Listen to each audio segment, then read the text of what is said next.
Hello everyone. तो आज हमारा जीके पीवाईक्यू सीरीज का ये 7वां लेक्चर है। अभी तक हमने 6 लेक्चर कंप्लीट कर लिए हैं। उन सभी की मैं प्लेलिस्ट आपको डिस्क्रिप्शन में दे रहा हूँ, उसकी लिंक वहां से अगर आपने अभी तक नहीं देखा है तो आप जाकर के देख सकते हैं। और सभी लेक्चर के पीडीएफ मैंने टेलीग्राम पे अपलोड करवा दिए हैं। टेलीग्राम का आपको लिंक डिस्क्रिप्शन में मिल जाएगा, या तो आप टेलीग्राम पे सर्च भी कर सकते हैं सब इंस्पेक्टर मयंक। ठीक है, तो वहां से आपको हमारा टेलीग्राम मिल जाएगा, जहाँ पे हम अब तो कॉन्सेप्ट टाइप से नोट्स भी बनना स्टार्ट हो गया है। वहां पे प्रोवाइड किया जाता है आपको। स्टैटिक जीके का आज से स्टार्ट होगा, ठीक है। और क्विजेस भी स्टार्ट हो गई हैं।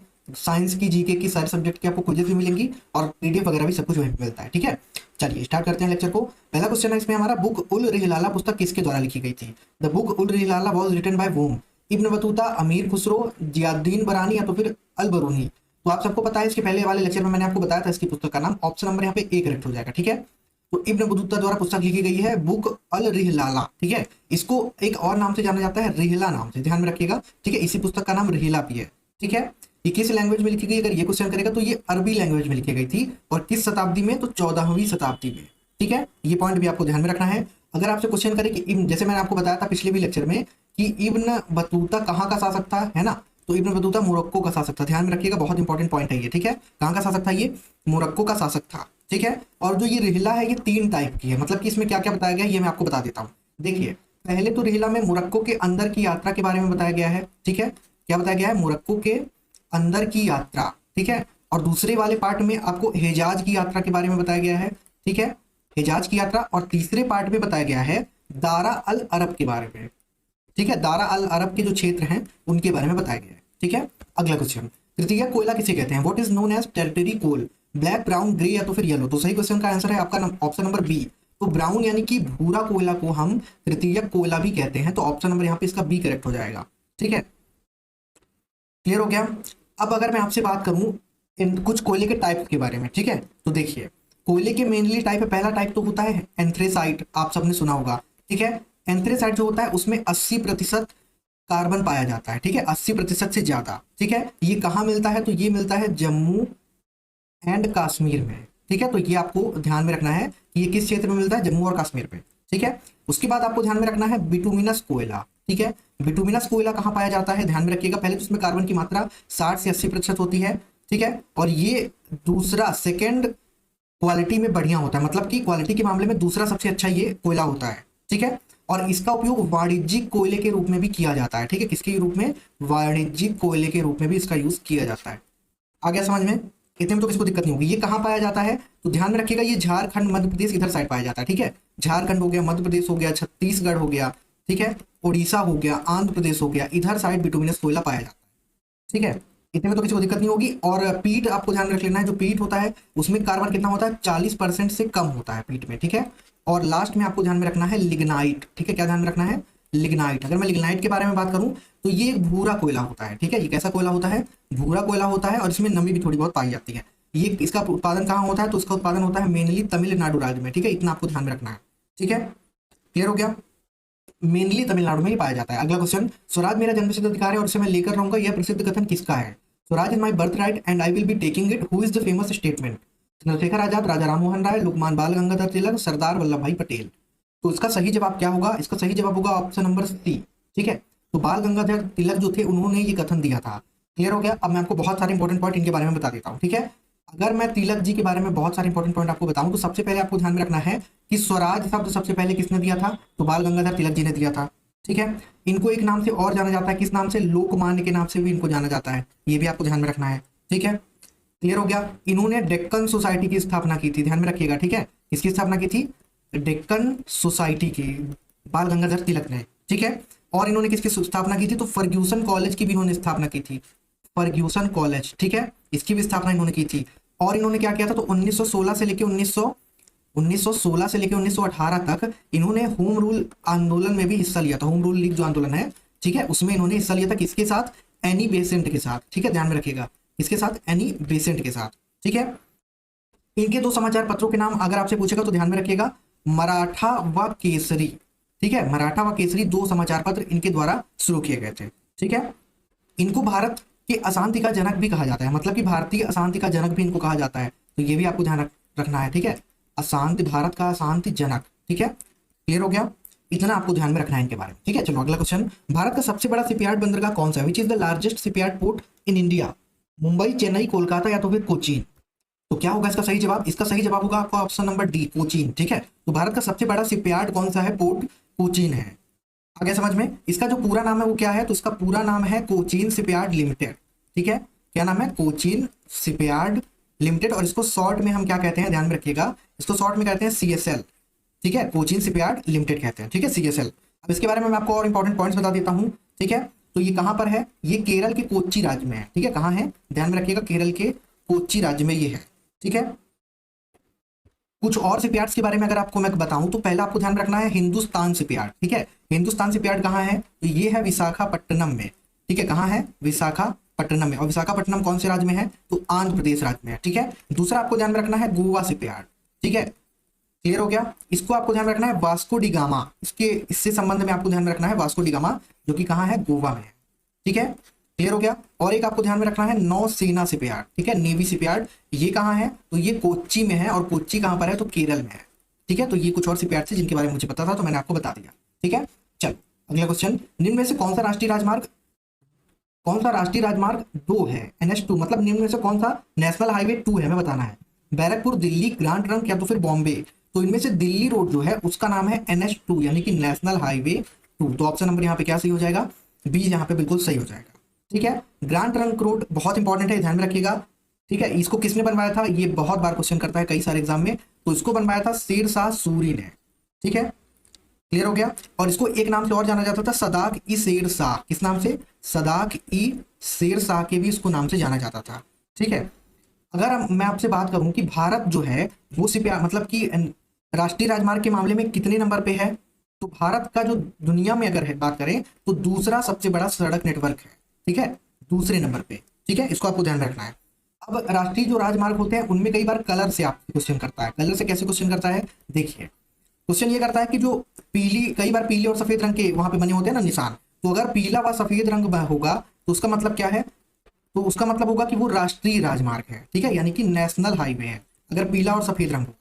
ठीक है, अगर आपसे पूछेगा कि हरा व सफेद बना होगा तो उसको हम क्या समझेंगे? तो वो होगा आपका राज्य राजमार्ग। ठीक है, और अगर आपसे पूछेगा कि अगर काला और सफेद रंग होगा तो उसको हम क्या समझेंगे? तो वो आपका कहलाएगा शहर का राजमार्ग। ठीक है, यानी कि शहरी राजमार्ग। ठीक है, तो ये आपको पॉइंट कुछ एक्स्ट्रा ध्यान में रखने हैं। अगला क्वेश्चन, भारत में कितनी भाषाओं को सांस्कृतिक भाषा का रेटिंग प्राप्त है? How many languages have cultural language rating in India? 5, 6, 7, 8, 4, जो भी आप कह लो। क्या होगा इसका सही जवाब? तो ऑप्शन नंबर बी यहाँ पे इसका सही होगा। तो जो 7 भाषाएं हैं उनको सांस्कृतिक भाषा का दर्जा प्राप्त है। ठीक है, सांस्कृतिक भाषाएं क्या होती हैं? इसको हम शास्त्रीय भाषाएं भी बोलते हैं। ठीक है, क्या बोलते हैं? शास्त्रीय भाषाएं भी बोलते हैं। ठीक है, ध्यान रखिएगा, सॉरी यहाँ पे मेरी मिस्टेक है, 6 भाषाएं हैं, 7 नहीं है। ठीक है, ठीक है, सॉरी सॉरी सॉरी, 6 भाषाओं को सांस्कृतिक भाषा का दर्जा दिया गया, ध्यान में रखिएगा। ठीक है, इसकी घोषणा कब की गई थी सांस्कृतिक भाषा के लिए? तो 2004 में इसकी घोषणा की गई थी कि 6 भाषाओं को इसका दर्जा दिया जाएगा। ठीक है, क्लियर हो गया? इसकी स्थापना किस मंत्रालय द्वारा की जाती है? तो ध्यान रखिएगा, संस्कृति मंत्रालय द्वारा। किस मंत्रालय द्वारा? सांस्कृतिक मंत्रालय द्वारा की जाती है। ठीक है, कौन कौन सी वो भाषाएं हैं? तो पहले आपको ध्यान में रखना है तमिल है, इसको कब दिया गया ये दर्जा? तो 2004 में। ठीक है, उसके बाद है सेकंड नंबर पे संस्कृत। संस्कृत को कब दिया गया? तो संस्कृत को दिया गया 2005 में। उसके बाद कन्नड़ आती है। ठीक है, पहले मैं लैंग्वेज लिख देता हूँ फिर आपसे बताता हूँ। फिर आती है तेलुगु आपकी। ठीक है, उसके बाद आती है मलयालम और लास्ट में 6वें नंबर पे हमारी उड़िया, ये उड़ीसा की होती है। ठीक है, कन्नड़ को कब दिया गया? तो 2008 में दिया गया था। तेलुगु को कब दिया गया? इसको भी 2008 में। मलयालम को 2013 में और उड़िया को दर्जा दिया गया 2014 में। ठीक है, तो ये भाषाओं के आपको ध्यान में रखने हैं। अगला क्वेश्चन, यदि वॉलीबॉल खेलने के दौरान रेफरी लाल और पीले कार्ड एक साथ दिखाता है तो इसका क्या मतलब है? If the referee shows red and yellow cards together during the volleyball game, what does that mean? Disqualification, warning, penalties या तो फिर रिमूवल। तो जब अगर कभी पेनल्टी मतलब सॉरी रेफरी जो है वो लाल और पीले कार्ड एक साथ दिखाएगा, उसका मतलब होता है वार्निंग यानी कि चेतावनी। ठीक है, तो ऑप्शन नंबर यहाँ पे क्या सही होगा? ऑप्शन नंबर यहाँ पे इसका बी बिल्कुल सही हो जाएगा। ठीक है, क्लियर हो गया? अब जैसे इन कार्डों के बारे में मैं आपको बता देता हूं। जैसे अगर लाल कार्ड रहेगा ना, तो लाल कार्ड दिखाने का मतलब कि किसी खिलाड़ी को मैच से हटाना चाहता है। ठीक है, तो लाल कार्ड का मतलब लाल कार्ड का मैच से हटाने के लिए। ठीक है, कि उसका निष्कासन किया जा सकता है। ठीक है, अगर कभी ऐसा हो कि एक ही मैच में 2 पीले कार्ड मिले, 2 कितने पीले, अगर एक ही मैच में 2 पीले कार्ड मिले इसका मतलब उसको लाल कार्ड मिल गया है। ठीक है, उसके बाद आपको ध्यान में रखना है हरे कार्ड के बारे में। हरा कार्ड किसके लिए दिया जाता है? तो निष्पक्ष व्यवहार करने के लिए दिया जाता है। ध्यान में रखिएगा, किसके लिए? निष्पक्ष व्यवहार करने के लिए। जब कोई भी निष्पक्ष व्यवहार करता है तो उससे उसको सम्मानित करने के लिए दिया जाता है, ठीक है। तो ये सम्मान के तौर पे दिया जाता है। उसके बाद आपको ध्यान में रखना है नीला कार्ड। नीला कार्ड किसके लिए दिया जाता है? तो अस्थायी रूप से जब कोई निलंबित होता है, ठीक है, अस्थायी रूप से निलंबन के समय, ठीक है, ध्यान में रखिएगा, अस्थायी रूप से निलंबन के समय उसको एक नीला कार्ड दिया जाता है। इसमें मैक्सिमम टू मैक्सिमम 2 मिनट के लिए खेल से निलंबित किया जाता है, ठीक है। कितने मिनट के लिए? 2 मिनट के लिए, ठीक है।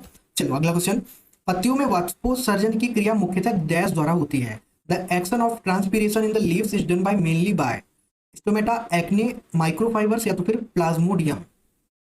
तो इसका जो राइट आंसर होगा आपका ऑप्शन नंबर है स्टोमेटा, जिसको हम रंध्र के नाम से जानते हैं, ठीक है। इसको रंध्र भी कहा जाता है। तो जो रंध्र होते हैं पौधों में वो वाष्पोत्सर्जन करते हैं, ठीक है। क्या करते हैं? वाष्पोत्सर्जन, ठीक है। रंध्र क्या होते हैं? रंध्र छोटे छोटे छिद्रों को कहा जाता है, ठीक है। छोटे छोटे छिद्र होते हैं, उन्हें कहा जाता है, जो पत्तों के बाह्य त्वचा पे पाए जाते हैं। कहाँ पाए जाते हैं? पत्तों के बाह्य त्वचा पे, ठीक है। तो उसको आपको ध्यान में रखना है। और जो ये रंध्र होते हैं ये प्रकाश सूक्ष्मदर्शी के नीचे दिखाई देते हैं, ठीक है। किसके नीचे? प्रकाश सूक्ष्मदर्शी के, ठीक है। तो ये भी आपको पॉइंट ध्यान में रखना है। और कहाँ कहाँ ये पाए जाते हैं? अगर रंध्र की बात करूं मैं तो तनों पर और अन्य भाग पर ये पाए जाते हैं, ठीक है। क्लियर हो गया? अब अगर मैं वाष्पोत्सर्जन के बारे में आपको कुछ इंपॉर्टेंट पॉइंट बताऊं, कुछ थोड़ा बहुत मिस्टेक होगा तो आपको परेशान नहीं होना, ठीक है। वाष्पोत्सर्जन जो होता है ये एक जैविक प्रक्रिया होती है, ठीक है। कैसी प्रक्रिया होती है? जैविक प्रक्रिया होती है, जिसके माध्यम से जल वाष्प के रूप में, ठीक है, जल वाष्प के रूप में पौधों के हवाई क्षेत्रों में पानी जाता है, ठीक है। किसमें? पौधों में पानी जाता है, ठीक है। क्लियर हो गया? अब अगर मैं बात करूं, जो पौधे होते हैं, पौधे के शरीर से अतिरिक्त पानी निकालने के लिए ही इसका यूज किया जाता है, ठीक है। पौधे के अंदर जो ज्यादा पानी आ जाता है उसको निकालने के लिए वाष्पोत्सर्जन का यूज हम करते हैं, ठीक है। अगर अन्य भाषा में मैं आपसे बताऊं तो पत्ती जो होती है, पत्ती की सतह पर पानी का वाष्पीकरण ही यही कहलाता है। पत्ती की सतह पर अगर पानी का वाष्पीकरण होगा तो उसको हम क्या कहेंगे? वाष्पोत्सर्जन कहेंगे, ठीक है। ये आमतौर पे आप इसको कह सकते हैं, ठीक है। और जो एक पॉइंट आपको और ध्यान रखना है कि पौधे केवल एक पानी के एक छोटे हिस्से का उपयोग करते हैं, ठीक है, जो कि वो वृद्धि के विकास के लिए अवशोषित करते हैं, ठीक है। चलो अगला क्वेश्चन, जिंद अवस्था किस धर्म के से संबंधित पुस्तक है? Zend Avesta is holy book related to which religion? Christian, Sikh, Parsi या तो फिर इस्लाम? तो सही जवाब इसका होगा ऑप्शन नंबर सी, पारसी। तो जिंद अवस्था पारसियों की एक बुक है, ठीक है। मतलब कि पारसी धर्म का ये मूल ग्रंथ है, ठीक है। ये भी आप ध्यान रखिएगा, क्या है? पारसी धर्म का मूल ग्रंथ है ये, ठीक है।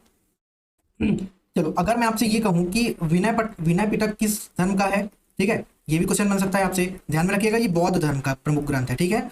और अगर एक है 12 अंग किस धर्म का है, तो ये ध्यान में रखिएगा ये जैन धर्म का है, ठीक है। और अगर आपसे पूछे कि एक तोरा नाम का ग्रंथ है वो किस धर्म का है, तो वो आपका यहूदी धर्म का है, ठीक है। किस धर्म का? यहूदी, ठीक है। तो ये ध्यान में रखिएगा। चलो अगला क्वेश्चन, प्रोफेसर गुरुदत्त सोंधी ने निम्न में से किसकी स्थापना में योगदान दिया? Professor Gurudutt Sondhi contributed to the establishment of which of the following? तो मैं आपको डायरेक्ट आंसर बता देता हूं, इन्होंने दिया था एशियन स्पोर्ट्स एसोसिएशन का योगदान, ठीक है। तो ऑप्शन नंबर यहाँ पे इसका बी बिल्कुल सही हो जाएगा। अब जो एशियाई खेल है उनके बारे में मैं आपको बता देता हूँ, ठीक है। तो एशियाई खेल को एशियाड के नाम से भी जाना जाता है। सबसे पहले तो आपको ये ध्यान में रखना है, ठीक है, एशियाड, ठीक है। किस नाम से? एशियाड के नाम से इनको जाना जाता है, ठीक है।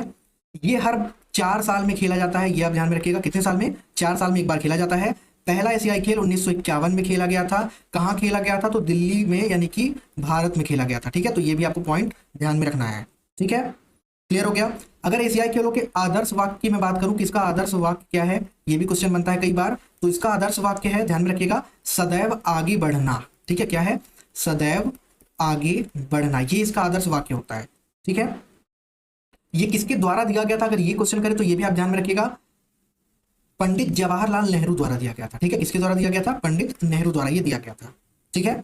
इतने में किसी को कोई भी दिक्कत नहीं होनी चाहिए।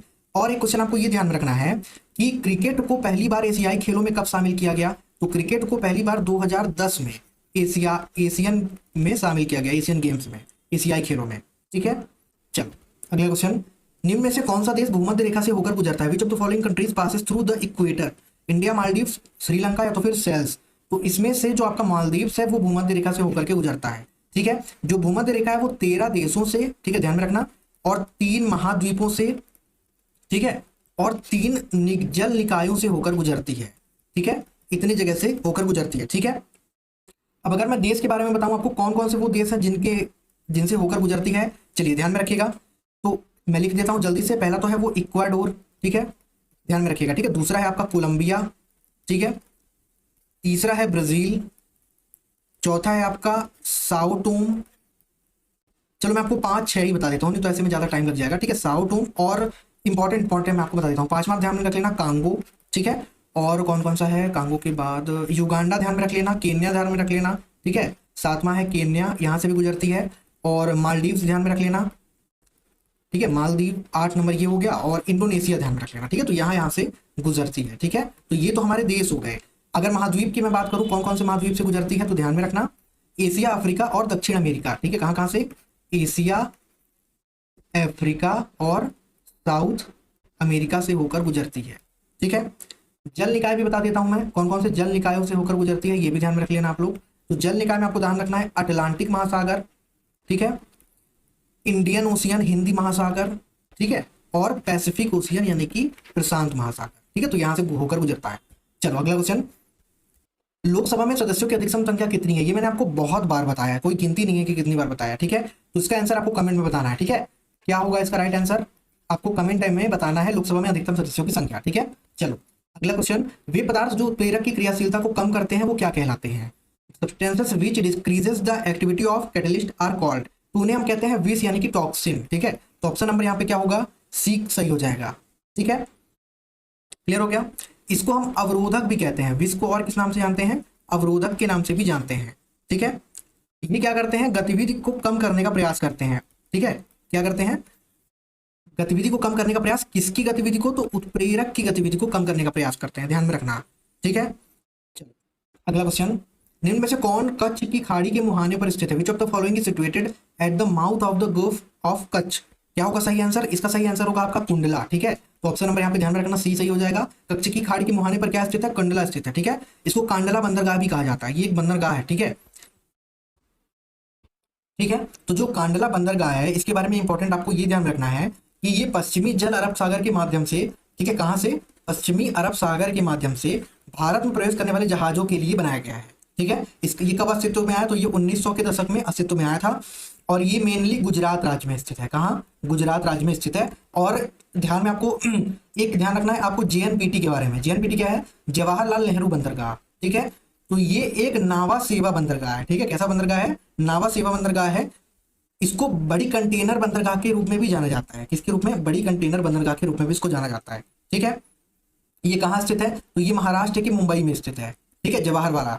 क्लियर हो गया। एक आपको ध्यान रखना है द्वारका बंदरगाह, ठीक है। द्वारका बंदरगाह ये कहाँ पर है, भारत के पश्चिमी तट पर स्थित है ये, ठीक है। कहाँ स्थित है, भारत के पश्चिमी तट पर, ठीक है। और आपको एक ध्यान में रखना है ओखला बंदरगाह, ठीक है। ओखला बंदरगाह जो है वो दिल्ली और उत्तर प्रदेश के बीच की सीमा पर है, ठीक है, दिल्ली और उत्तर प्रदेश के बीच की सीमा पर, ठीक है।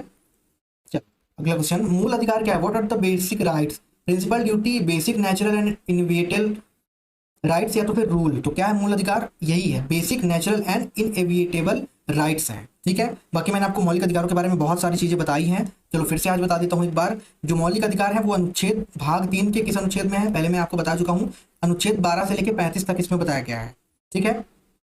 क्लियर हो गया। इस मौलिक अधिकारों को किस देश से लिया गया है उधार, ये भी क्वेश्चन बनता है, ठीक है। तो इनको लिया गया है अमेरिका से, ठीक है। कहां से लिया गया है, अमेरिका से, यानी कि यूएसए से लिया गया है, ठीक है। अगर और पूछेगा कि और क्या लिया गया है अमेरिका से, तो राष्ट्रपति का महाभियोग अमेरिका से लिया गया है, ठीक है। क्या, राष्ट्रपति पर महाभियोग, ये आपका अमेरिका से लिया गया, ध्यान में रखिएगा। और क्या लिया गया है अमेरिका से, तो न्यायिक समीक्षा, मौलिक अधिकार तो हो गया, न्यायिक समीक्षा भी अमेरिका की ही ली गई है, ठीक है। न्यायपालिका की स्वतंत्रता भी अमेरिका से ली गई है, ठीक है, इसको भी आपको ध्यान में रखना है, न्यायपालिका की स्वतंत्रता, ठीक है। और क्या लिया गया है, संविधान का प्रस्तावना तक भी आपका अमेरिका से ही लिया गया है, ठीक है, ध्यान में रखना। और क्या, संविधान का प्रस्तावना, ठीक है। चलो अगला क्वेश्चन, जब एक इलेक्ट्रोलाइट कोलाइडल विलयन में मिलाया जाता है तो यह डैश होता है, आयनित हो जाता है, गाढ़ा हो जाता है, विलयन में आवेश होता है, कोई परिवर्तन नहीं होता। तो क्या होगा इसका सही आंसर, इसमें आपका होगा, तो क्या हो जाता है हमें ये बताना है, ठीक है। तो ऑप्शन नंबर इसका बी करेक्ट हो जाएगा, यानी कि जब एक इलेक्ट्रोलाइट कोलाइड विलयन में मिलाया जाता है, इलेक्ट्रोलाइट को अगर हम कोलाइड विलयन में मिलाएंगे तो वो गाढ़ा हो जाएगा, ठीक है, यानी कि वो जम जाता है, ध्यान रखना, क्या हो जाता है, वो जम जाता है। अब हम बात करते हैं विद्युत अपघट्ट के बारे में, क्योंकि ये थोड़ा इंपॉर्टेंट होता है, विद्युत अपघट्ट के बारे में क्वेश्चन बनता है, ठीक है। तो विद्युत अपघट्ट क्या होता है, तो ये एक ऐसा पदार्थ होता है जो पानी की तरह ध्रुवीय विलायक में घुलने पर, ठीक है, किसमें, ध्रुवीय विलायक में घुलने पर एक विद्युत चालकता विलयन में उत्पन्न हो जाता है, ठीक है। विद्युत चालकता विलयन में उत्पन्न हो जाता है। ठीक है, अगर हम बात करें जो विघटित इलेक्ट्रोलाइट होता है, तो जो विघटित इलेक्ट्रोलाइट ऋण आयन और धन आयन उससे अलग हो जाते हैं। ठीक है, ऋण आयन और धन आयन क्या हो जाते हैं, अलग हो जाते हैं, जो कि विलायक के माध्यम से समान रूप में फैलते हैं। ठीक है, क्लियर हो गया। अब जैसे कि कोई अगर व्यक्ति है जिसको उल्टी दस्त काफी लंबे समय तक हो रहा है ना, तो इसको इलेक्ट्रोलाइट, ध्यान में रखना, अगर ऐसा क्वेश्चन करे तो उसको इलेक्ट्रोलाइट प्रतिस्थापन की जरूरत होती है। किसकी जरूरत होती है, इलेक्ट्रोलाइट प्रतिस्थापन की जरूरत होती है। ठीक है, अगला क्वेश्चन, किसी धातु की तली से इलेक्ट्रॉन को मुक्त करने के लिए आवश्यक न्यूनतम ऊर्जा क्या है। ऑप्शन है हमारे function, task force, work emissions या तो फिर वर्क एनर्जी। तो किसी धातु की तली से इलेक्ट्रॉन को मुक्त करने के लिए आवश्यक न्यूनतम ऊर्जा की मात्रा कितनी होती है, फंक्शन कहलाती है वो। ठीक है, तो ऑप्शन नंबर यहाँ पे क्या करेक्ट हो जाएगा, ए करेक्ट हो जाएगा। यहाँ पे आपको ध्यान देने वाली बात ये है कि वो न्यूनतम ऊर्जा कितनी की जगह में यहाँ पे क्वेश्चन में होगा क्या कहलाती है। ठीक है, तो क्या कहलाती है, वो फंक्शन कहलाती है। फंक्शन को हम हिंदी में बोलते हैं कार्यफलन। ठीक है, क्या बोलते हैं, कार्यफलन बोलते हैं। कार्यफलन को कैसे दर्शाते हैं, तो इसको ऐसे दर्शाते हैं। ठीक है, और इसको मापते किसमें है, तो इसको इलेक्ट्रॉन वोल्ट में मापा जाता है। क्लियर हो गया। अगर आपसे पूछे 1 इलेक्ट्रॉन वोल्ट की मान कितना होता है, तो 1.602 गुणे 10⁻19 जूल होता है। ठीक है, तो ये आपको ध्यान में रखना है। और कार्यफलन के बारे में आपको और बता देता हूं, सबसे ज्यादा कार्यफलन किसका होता है, अगर ये आपसे क्वेश्चन करे तो सबसे ज्यादा कार्यफलन होता है प्लेटिनम का। किसका होता है, प्लेटिनम का होता है। और सबसे कम किसका होता है, तो सबसे कम होता है सीजियम का। ठीक है, सबसे कम किसका होता है, सीजियम का होता है। प्लेटिनम का कार्यफलन कितना होता है, 5.65 इलेक्ट्रॉन वोल्ट, और सीजियम का कितना होता है, 2.14 इलेक्ट्रॉन वोल्ट होता है। ठीक है, अगला क्वेश्चन, अशोक लिपि को पहली बार पढ़ने में सफलता किसने प्राप्त की। Who succeeded in reading Ashok script for the first time. तो किसने प्राप्त की थी, तो ये प्राप्त की थी जॉन जेम्स प्रिंसेप ने। ठीक है, तो ऑप्शन नंबर यहाँ पे इसका बी बिल्कुल करेक्ट हो जाएगा। ठीक है, ये एक यूरोपियन थे। ठीक है, सॉरी, यूरोपियन। ठीक है, कहाँ के थे ये, यूरोपियन थे, ध्यान में रखना। उन्होंने अशोक के शिलालेख को भी पढ़ा था। ठीक है, क्लियर हो गया। ये जो जेम्स प्रिंसेप हैं, इनके बारे में आपको ये ध्यान रखना है कि ये journal of the Asiatic Society, ठीक है, किसके, journal of the Asiatic Society, Bengal के संस्थापक थे। तो ये भी आपको कहीं ना कहीं पॉइंट ध्यान में रखना है। ठीक है, चलो, एक अलेक्जेंडर क्लेमिंग यहाँ पे दिख रहा है, इनको, इनके बारे में आपको ध्यान रखना है कि भारतीय पुरातत्व सर्वेक्षण का जनक माना इनको जाना जाता है। ठीक है, भारतीय सर्वेक्षण यहाँ पे हो जाएगा पुरातत्व। ठीक है, भारतीय पुरातत्व सर्वेक्षण का जनक इनको माना जाता है। ठीक है, अगला क्वेश्चन, किसानों को समर्थन मूल्य प्रदान करने के लिए राज्य सरकार की एजेंसियों की मदद से विभिन्न राज्यों में गेहूं और धान और मोटे अनाज की खरीदी कौन करता है, मतलब ये किसके अंडर में आता है, ये हमें बताना है। तो ये आता है आपका फूड कॉर्पोरेशन ऑफ इंडिया के अंडर में। तो ऑप्शन नंबर यहाँ पे क्या होगा, सी बिल्कुल करेक्ट हो जाएगा। ठीक है, इसको हम शॉर्ट में कहते हैं एफसीआई। क्या कहते हैं, एफसीआई कहते हैं। ठीक है, इसकी स्थापना 1965 में हुई थी और किस अधिनियम के तहत की गई थी, तो अधिनियम 1964 के तहत की गई थी। क्लियर हो गया, तो इसको आपको ध्यान में रखना है। संस्थापक की अगर हम बात करें तो भारत सरकार होगी, ऑब्वियस सी बात है। तो इसके संस्थापक कौन थे, भारत सरकार इसकी संस्थापक थी। ठीक है, अगर आपसे पूछेगा कि एफसीआई का मुख्यालय कहाँ है, तो एफसीआई का मुख्यालय है नई दिल्ली में। ठीक है, तो ये भी आपको ध्यान में रखना है। ठीक है, यहाँ पे दिया हुआ नाबार्ड, नाबार्ड की स्थापना कब हुई थी, ध्यान में रखिएगा, 1982 में हुई थी और इसका भी मुख्यालय मुंबई में ही है। ठीक है, कहाँ है, मुंबई में ही है। एक यहाँ पे फसाई है, फसाई का स्थापना कब की गई थी, इसको भी आपको ध्यान रखना है। तो इसकी स्थापना 2011 में की गई थी और इसका मुख्यालय कहाँ है, तो इसका मुख्यालय न्यू दिल्ली में है। ठीक है, कहाँ है, न्यू दिल्ली में। चलो, अगला क्वेश्चन, वर्तमान में, अब यहाँ से हमारा करंट अफेयर शुरू होगा। ठीक है, वर्तमान में भारत के शिक्षा मंत्री कौन है, इसमें मैंने ऑप्शन नहीं रखा है, एक ही क्वेश्चन है ऐसा जिसमें ऑप्शन नहीं रखा है। तो वर्तमान में भारत के शिक्षा मंत्री हैं धर्मेंद्र प्रधान। कौन है, धर्मेंद्र प्रधान। अच्छा, अगर आपसे, चलो ये तो आपको पता होगा कि गृह मंत्री कौन है, अमित शाह। रक्षा मंत्री कौन है, राजनाथ सिंह, ये तो आपको पता ही होगा। आपको जो पता होना चाहिए, महिला व बाल विकास मंत्री कौन है, तो वो है स्मृति ईरानी। ठीक है, इनके बारे में आपको ध्यान में रखना है।